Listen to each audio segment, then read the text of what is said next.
So this is my WWE Saturday Night's Main Event 2024 review. I think as an overall show, it was probably eh. It left a sour taste in my mouth because of the end match. Otherwise, if if not for that match, it would have been like a breezy show. It just went by. It was like a 3 out of 5. It just went by. Nothing major happened apart from the US title, but nothing bad happened. It had some ads, but it was mainly, you know, showing legends in the crowd, having tons of nostalgia, having Jesse the Body there, giving that old Saturday Night's Main Event feel, but with good, fine to good matches, which didn't went for too long, and that was that a breezy show. But I think the final match really left a sour taste in my mouth. So starting with Drew versus Sami, I think this is probably the match of the night for me. I think this is the match that came the most close to being like a four-star match for me. If not for just 5 more minutes, and that is thing that I could say for like most of the matches here. Like 5 more minutes, 5 more minutes, and it would have been like a great match. But this was a match that I really liked. That power bomb got me. Like I thought that it was it. Even though like Sammy has won a match with the power bomb like once, I think in the main roster. I really liked the match. I really liked that Drew won clean. One a part of the prediction that I was wrong about, which I think throughout the night I was wrong about, was the way that the guys would win the title. I was right about all of my predictions.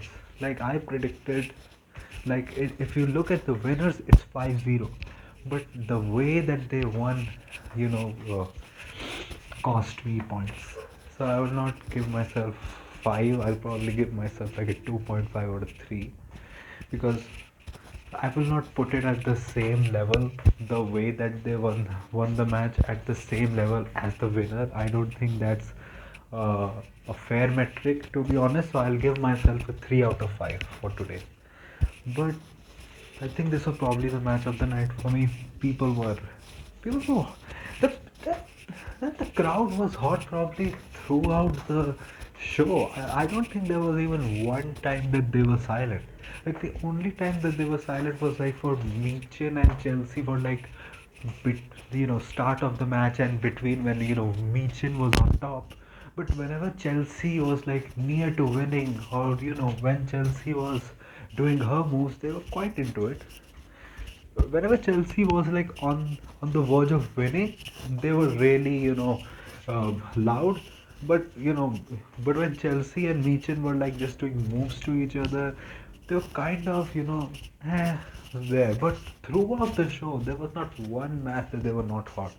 They were into everything, and if I am like a family guy, like watching this on NBC, because this was not a PLA, it was a TV special. Sitting with my family watching this show, like I'll be like, yeah, this wrestling stuff, it's fine. Like nothing too messy happened, nothing too bad happened. They had matches which people doing some good stuff which would appeal to like a casual viewer, especially to like someone with a family. They had nostalgia that may appeal to them. They had the feel. They gave the Cody versus Kevin match a big feel before, so you can be like, yeah, this is something that matters.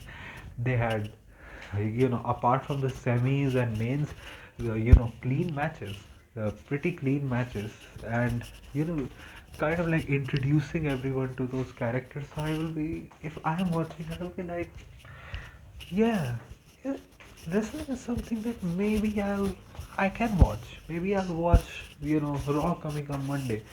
It may not get me that they'll be like, oh, I'm gonna watch Raw, I'm gonna watch SmackDown, wrestling is the best or anything, but it'll be like a little bit like, yeah, this is something that if it this if this is this breezy, maybe I can watch it. Maybe I can take a look. So the match was good, and the end, Drew was out, Sammy wanted to get back. The ref was counting, but Drew came back in. Sammy went out to get him, but Drew came back before him. Then Sammy comes in the ring, and with a surprise claim, Drew wins clean. I I was expecting like Jay to come back, for Seth to be there, for some shenanigans to happen, but it didn't happen. Drew won clean, which I think is good. Like these guys have always had chemistry. Michael also mentioned that Sammy has never beaten Drew in WWE, and he still didn't beat him today, and which was the right call. I think they took the right call having Drew win. And then if you go on WWE socials, it showed that. What did it show? It showed on WWE socials. It showed that Drew, after winning the match, said that one down, four to go. Many are saying that it's why is he going after CM Punk again? No, it's not CM Punk. He's referring to the bloodline. He's referring to Jay. Sammy hit took him out. Jay, Jimmy, Solo, and Roman, which he is targeting next. I think Jay is next on that list. And I think this will have to lead to something. I think maybe in the summer or maybe later through the year, like a Drew versus Roman match, where Drew finally gets his redemption against, a battered Roman essentially. Because you can do stuff like, Roman loses to Jacob at Mania. He takes times off. He comes back, and you can really say that he hasn't been the same tribal chief since he has come back, because he has been winning in multi-man matches. He has got pinned by Solo. Yeah, he has got pinned by Solo. He may have regained the tribal chief, the Ulafala back at Netflix, which is I'm fantasy booking here, but he's not the same. And then he lost Jacob. He did not win the Rumble, and then you can flip the dynamics. Like Roman comes back, but for Drew to seek that right moment where Roman is at his weakest, take him out, setting up a match. Drew this time on on the other side, and Roman on the weak side be like, you and the bloodline made my life hell back in 2022, and now look at you. You don't have a bloodline. You lost at Mania twice, back to back years, and now I'm here to put the final name. And you have to beat Roman. Maybe have Rock come in, Rock interfere. That way you can set up a Rock versus Roman match where Roman finally gets his powers back. You can do stuff like this going forward, and I will like it. But I just don't know what is the Mania program then for Drew. Like people saying it's Wade Barrett, but how is Wade Barrett related to the bloodline stuff? Like something has to happen for him to divert his attention from the bloodline to Wade Barrett. So this happened. We had Jesse and Joe Tessitore. At the start of the show, I actually thought that it was Jesse on the commentary team, introducing us to the show, but it was Joe Tessitore. And they had the whole Saturday night's main event, like old gimmick, where they had like that table where two commentators were standing and they were talking about the card which is to be followed, and and Jesse was really funny in that, and he had that energy. Like that man is old, but he still has that energy, man, and he looks happy to be there. I like this change in WWE. Like legends actually want to be there. Their contributions are actually like they are nostalgia, but they do make sense too. I liked it. Going to the next match, it was Liv Morgan versus Eos Sky for the World Championship. Probably Liv's best match as a champion on the main roster, and it really felt like this match could also be something if it got 5 more minutes. It was a good match. It was a really standard match, and it was probably Liv didn't even do much in the match. Like she had like 3 4 moves. Like some Twitter account actually said, I think it was Rayon or something. He said that Liv did like 3 4 moves. Like Liv did like 3 4 moves, but it was mostly EO doing her drop kicks, her suicide dive, and everything. Like there was no interference, so that made Liv look strong too. I think it kind of surprised me that Liv just won the match. Like one point, like EO tried to do a dive, but it looked like she botched it. But I think that was intentional because Liv immediately hit a code breaker and it was like mentioned on the commentary, like Liv took advantage of that. So and it didn't look like someone did a botch, but they tried to make it look like it was intentional. I think it was intentional. And then Liv, like Eo hit her with a nasty kick to the face, like knee to the face, like it broke her nose. Like she was bleeding. And then Liv got the better of her. She had the Oblivion, which Eo made. Like she sold that. Like she is the best that has sold that crappy ass looking convoluted finisher the best. Like a landing on her neck. And Liv won the match clean. It made her look strong, which I liked. And then they flew out Rhea to New York just to have like a stare down. Like she did. You had Dominic there. You had Raquel there. Still, but still, Rhea did her full entrance. She did like this thing also, and it's uh, and they were saying like we are destined to do this forever. And there was a Twitter account that said like, is this a threat? And I agree with him. Like end this shit at Netflix. But the thing is, they're already having a lot of things on Netflix. Probably Punk vs Rollins is going to happen at Netflix too. Roman vs Solo has already been announced. I can see Gunther defending his title maybe against Priest, because Priest can come and say that you pinned Finn, you didn't pin me. You can say that you gained your confidence back, but you still haven't pinned me or beaten me fairly in a singles match. Maybe you can do that. That's probably gonna happen. And then you're probably gonna have either women's IC title finals is also happening there. You're gonna have to put aside time for like the Travis Scott appearance, the John Cena appearance. Cody is also advertised, but I don't know how he will make it after what happened on the show. The Rock is advertised. You need to put aside time for that. Like it, I know it's 3 hours, but still you're gonna have a lot of stuff there. So we may not see Rhea versus Io at the Netflix premiere. We may see it at the Saturday night's main event. We may have like a Saturday night's main event or a Royal Rumble. But I still hope, I still think inside my heart that this happens at the Raw, Netflix premiere Raw, and we go forward. EU losing that Rumble, that match that fairly, it kind of also like broke the booking bubble, because Triple H like has booked Io and Bianca even while they are being in the tag divisions really fairly strong. Like they almost never lose. Even if they lose, they mostly lose like from interference or something.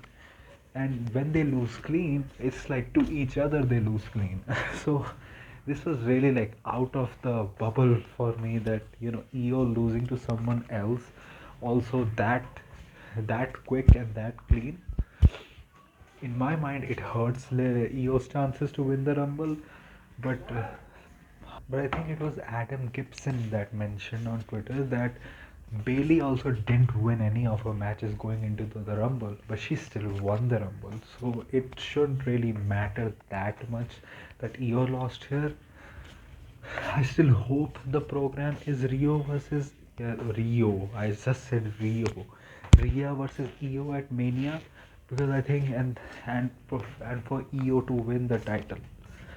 For Io to win the title, I think this will be good. You can have Becky return, have a feud with Liv or something. You can do stuff with Liv, put her in the tag division. Like there are things that you can do. You don't have to put her with Rhea Ripley. Please end this stuff, end this feud. This has been going on far too long, far too long. End this.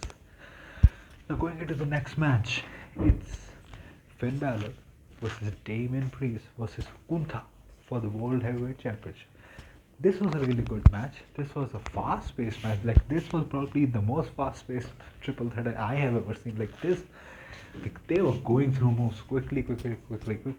And I think this match also, if it had 5 minutes more, it would have been a great match. It was still a good match, but I think it would have been great. And you can see the chemistry that they had even during the Raw that happened. Like they were doing a lot of different stuff, multi-man different stuff in their Raw brawl also, but it was very seamless and smooth. And here also everything was seamless and smooth. I really liked, and also like Damon Priest and Finn, the way that they structured the match, the way that they probably like went over the match, the the starting and the middle, like they were proper dominated by Damien and Finn. Like both of them got their spots in. Like both of them got their like breakthrough spots. Like these the spots that the crowd sees and like get to invest in those characters. And I like that. Like first people are really into David Priest. Like David is just awesome. His theme he comes on two in the ring. He's just awesome. Yeah, sometimes his grunting and his expressions are too much, but other than that, he's pretty awesome wrestler, pretty awesome character. Finn got a lot of his, moves in. Like he really broke out in this match. Like it was like Unk still got it. Like Uncle still got it. Like Finn can still go, and he went in this match like it was nothing. Like at one point, I legit thought that Finn was going to win. I was like, are they going to put the title on Finn? No, but then I saw like Gunther's face. He was like doing this, like Damien, come break this pin right now, and he broke the pin. So I really liked that. But also, Gunther did need all that time to get himself over. He got that in the last stretch of the match. Probably a very great set, like W end stretch of the match. Like Gunther was not able to, uh, lift Damien up. He kind of like botched it. Like almost he was going to drop him head first on that steel steps, but he has so much power. Like he still lifted him up and gave him that power bomb on the steel steps, and it made him look much better. Like Rayon mentioned on Twitter. And then he went into the ring. He fucking double. He he fucking double drop kicked him. Finn Balor, the way he just does the double drop kick, man, a man his size, it's a problem. Like, fuck you, bitch. It was like a problem. Fuck you, bitch. And then he hit him with a power bomb and pinned him. And I was like, my man, Big Gunt finally got his confidence back. But I think I, my prediction was he would have pinned Finn. That happened, but it would have been something like Damien hit him with some move, but he put Damien out of the ring and then he hit a move, and that continuing the confidence type storyline. I still think that storyline is going to continue, but it is going to continue in a different way. It's going to continue in a different way. That is that Damon's gonna come back and say, Gunther is going to be all like, I am the ring general, and he's gonna say, you look like you got a confidence back. But that's not right because you still haven't beat me clean in a singles match. While you have beaten Finn clean. If you don't remember, Gunther has pinned Finn clean, I think, in the build up to SummerSlam, and you can say you pinned Finn last night pretty clean. You have pinned him pretty clean on Raw before too, but you have not pinned me clean. So then they can set up like a Gunther versus Priest third match for the world title at the Netflix premiere probably, and it can be like what was it, Dwayne Yamamoto or someone like Twitter account which mentioned like steel cage match or something, probably some kind of gimmick match where it will be sure that there will be a clean winner, and that there will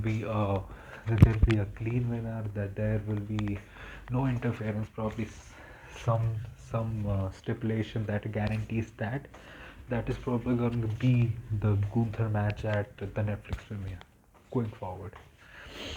Then you had a lot of legends. You had Tito San Martino. You had Jimmy Hart, which that guy is 80. How does he look like that?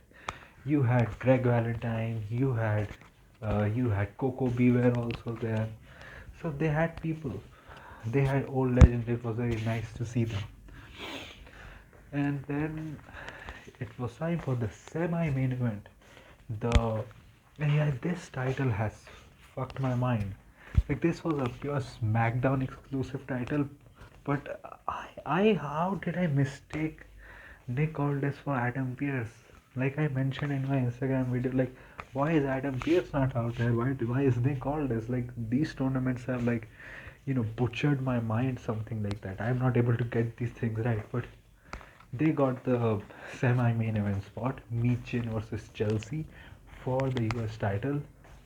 The match was not that good according to me. It had some spots which were good, like Michin doing her usual jumping on people, that eat defeat and everything. I think that was good. I think this is the first match that had actual interference, like Piper interfered in the match. I think the best thing of this match was like whenever Chelsea was like near to winning and the crowd was just like, "Whoa, Chelsea's gonna win! Chelsea's gonna win!" And at the end, she hit that unprettier and she won, and the crowd went crazy. Like humble wrestling mentioned, like there were like kids in the background that you can see when Chelsea won. They were like running around, like they were so excited that she won. Like this is kind of surprising to me. Like Chelsea, yeah, she was always doing cool stuff, but I thought she was getting pretty dead reactions from the crowd. But since the US title tournament has started, like beat, like she's been getting like proper chants and proper uh, cheers to her in the match. And Chelsea is your champion. They had new gear out, which had like the Statue of Liberty, but with Chelsea's face, was like in the background it was written Chelsea, Chelsea, Chelsea, Chelsea. And Nick Aldis came out and he was like so angry that Chelsea won, and he was like this. Yeah, Chelsea won. He tweeted, "Congratulations, Chelsea. May God bless us," or something like or save us, something like that. Like if they give Chelsea the pen, like I know she can do great stuff. Like people mention, there were many Twitter accounts that mentioned. I think there was one particular that mentioned that, remember the time when people were angry that Chelsea was, coming up with creative pitches, like, and then one account responded also, like when the Seth had that Messiah gimmick, like she was like, put me on TV, like make me like the sexy nun in Seth Rollins' stable, which was, I was like, sexy nun in that stable, but that showed her eagerness. That showed how much hard work she puts in. Like everyone is happy. The crowd is happy. The fans are happy. The women in the locker room are happy. Her husband is happy. People are happy because people know how much hard work she has put in. Like Jordan Grace's tweet, like when Chelsea Green tweeted one time that it was something related to hard work or something, and she tweeted like, not one of these nights now, or something like that. Like, it was really wholesome moment, and I know if they give Chelsea freedom, she will do something with that US title, probably leading with Jordan Grace coming into WWE and beating the absolute crap out of her and winning that title at Mania. That's what's probably gonna happen next, and I'm excited for that. Now, going forward to the main event, like they really had this, they really like hyped this up and presented it like an old school main event. Like the way that the commentators were hyping up things, like Jesse Ventura, like he made like a joke that the snake themed jacket he's wearing, like he stole the Jake the snake and killed it to make it. Like he was pretty funny throughout the night. He like Liv Morgan too, which many people do, at least looks wise, I think. And then you had the main event, Cody versus Kevin, proper big match feel. He brought the big winged eagle belt back for one night only, and it looked awesome. And then the match was fine when it started to feel like it was going somewhere, and then Cody won. I get that Cody said, I'm going to go all the way, which we get that. He will go all the way. So I don't mind him using the chair, but the way he used the chair, it was like a smart, it was like a laughing heel, not like the serious that you wanted. The same stuff with the problem that I had with Kevin Owens in this feud. Like, he should have been like a Drew McIntyre type heel, but he was like back to his Kevin Owens typical heel stuff. And Cody, he used the chair like he did stuff like in AEW. Like, he's still the face. He'll still do heel things, but he'll not do the serious heel things. He will do like the smarky, like he will do like the like the Bullet Club Cody asshole, sneaky asshole heel things. So that kind of like was like this match. Their bash at the Berlin match was so good, and this is the match they end with. Like they hyped this match so much, they gave them their own pay-per-view main event. They still had just like 17 minutes. They had 30, but it got reduced to ads and like video packages. They got their proper video package. I think the only video package on the show. I think basically, I now Liv and EO also had. They had like a retro theme video package. Liv and EO had the challenger and the champion. So this year I was basically like, okay, things are happening. Two ref bumps. Some like AEW fan mentioned like that finish is like peak Cody was stuff, and it came to my mind like, yeah, it is like peak Cody was stuff, and I wouldn't have minded that if the match would have gone for 5 more minutes. And the thing that it did after the match, after the show went off air, they had KO give Cody the package pile driver. The package pile driver has been back in WWE finally after like I don't know how many years, and he gave him like the proper package pile driver, not like the save Randy Orton's neck from hitting the ground. Like he had landed Cody on that shit. And had he like stretched him out, he took the winged eagle. Triple H and him had like a that धक्का दिया दोनों ने एक दूसरे को. मतलब Triple H was probably like hyperventilating after that, probably on that oxygen cylinder like one El Prathra account mentioned on Twitter. But like I just don't get one thing. You could have had that angle on the show itself and I wouldn't have minded that. Like, does anyone remember the Roman versus KO match which happened in 2023? No one remembers that. Everyone remembers what the post match angle was. And it was good. Nobody cared about the match, about how it was. I think this needed that, but maybe either time went out because it was just a 2 hour special. Maybe the NBC officials didn't want like a bad ending. They wanted a feel good ending. They didn't want someone to like drop on their head going off the air. Or maybe it was, I think the reason matters to me so much because of this point, but maybe it was because of what happened at Bad Blood. Kevin Owens turned heel on Cody after the show.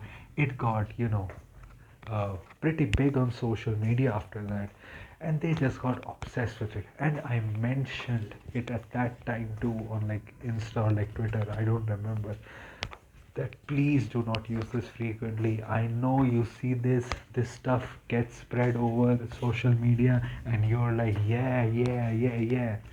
But man, because they did the same thing on the back at that pay-per-view too, the pay-per-view that just happened, Survivor Series, they had Finn attack Damien after the show.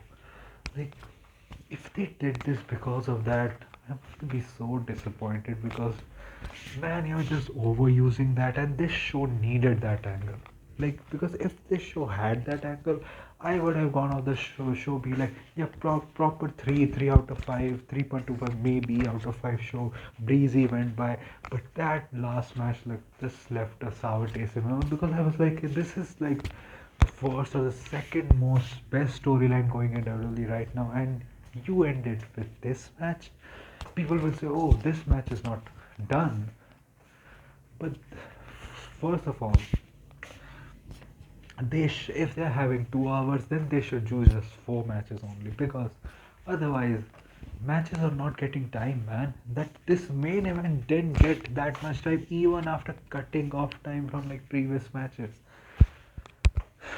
You need to have 4 matches on a 2 hour show, or you extend it, have the show go 2 hours 30 minutes, then have 5 matches. Only then you can do it. And the thing is, people are saying, oh, package file driver, I'm very excited. But I'm like, for what? Like, Kevin did the package file driver. I'm happy they're doing stuff with this. He took the winged eagle, he had the big confrontation. But for what? What is the end result? If Cody is going to come back to the Netflix Raw, which kind of doesn't make sense because Randy got taken out for much more time. But then you can say, Cody is younger and everything. He's the American nightmare. He's the American eagle. If you see, you can do stuff like that to explain that you can do Cody versus Kevin at the Netflix premiere. But for what? For Randy Orton to finally come back and Kevin losing because of that? And you go to Kevin versus Randy probably at Saturday night's main event or Rumble.